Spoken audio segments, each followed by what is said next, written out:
Hi everyone, welcome to Chloe with Love, and I'm really excited today because I'm going to be breaking down the Real Housewives of Salt Lake City reunion, which was very tumultuous, a three-parter. For the purposes of this video, I'm just going to focus on the last part. And what I think this was a really good example of is a demonstration of ego states. Okay, that's Freud's work.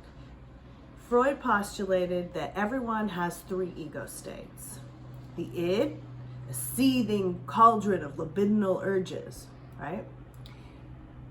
The superego, which is kind of like how we're supposed to act. And then the ego, which is supposed to take the information from the id and the superego and process it and be the basis of your decision making, ideally. Now, Eric Byrne took those three ego states because nobody understood what those terms meant, and he changed it into the child, the parent, and the adult. So that's what we're going to look at today. In my opinion, there's room for a fourth ego state, which is really encompassing all three of those ego states. But for the purposes of today, we'll probably just stick with the original three ego states.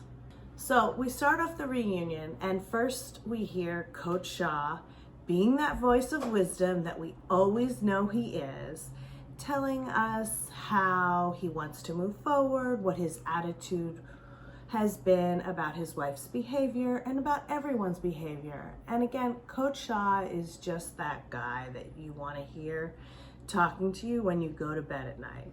So this is a good example of the adult ego state.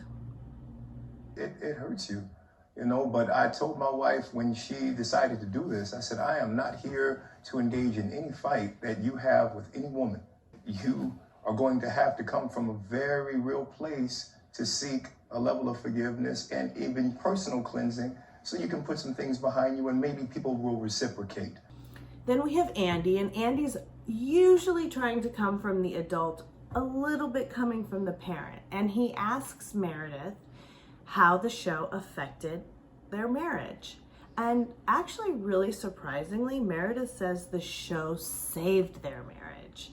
And she's very honest about how this happened. And in this sense, Meredith is also the adult ego state.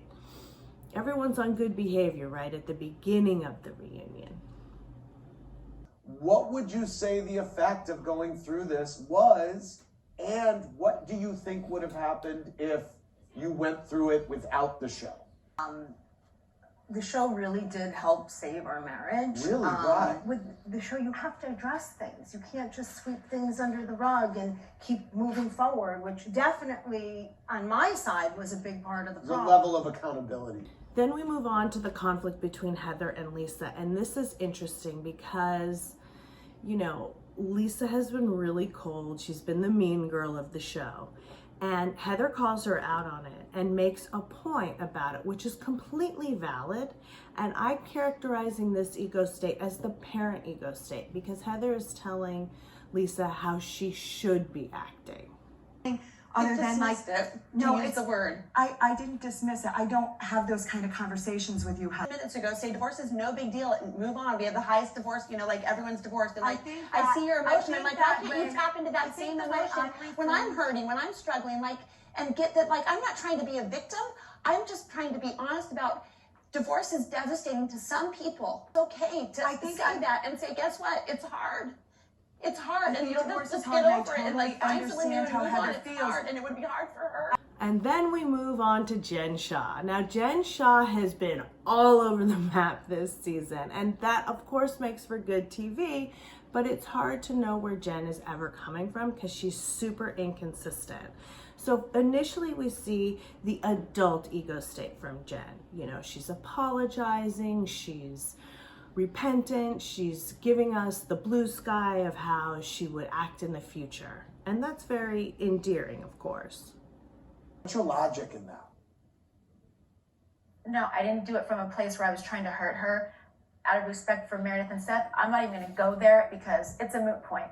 They're together, so let's not even discuss it. But very quickly, Jen moves into the child state, which is how we've seen her a lot of the season, right? She's been throwing glasses. She's very reactive. She doesn't put a lot of thinking into her actions. So if the ideal is to feel, think, act, Jen's more of the feel, act, think later school of thought. And here she is, you know, breaking down, going crazy. She's been criticized a lot for her statements about being a person of color and being called aggressive, because even though that I understand that that's a sore spot for Jen, she is being aggressive.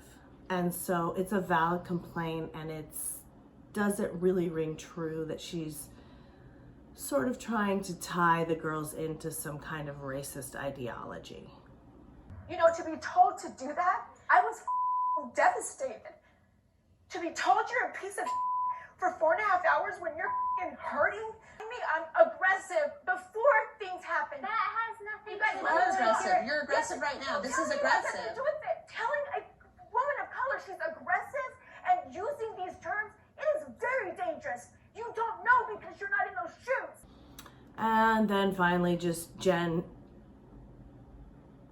acts more and more childlike, is crying, has to leave, come back. We've seen this a couple times during the reunion, mainly from Jen and Lisa, that they're just crying, they need to go see their husbands, then they regroup and come back for battle. And again, that's a very childlike attitude towards the situation they're in.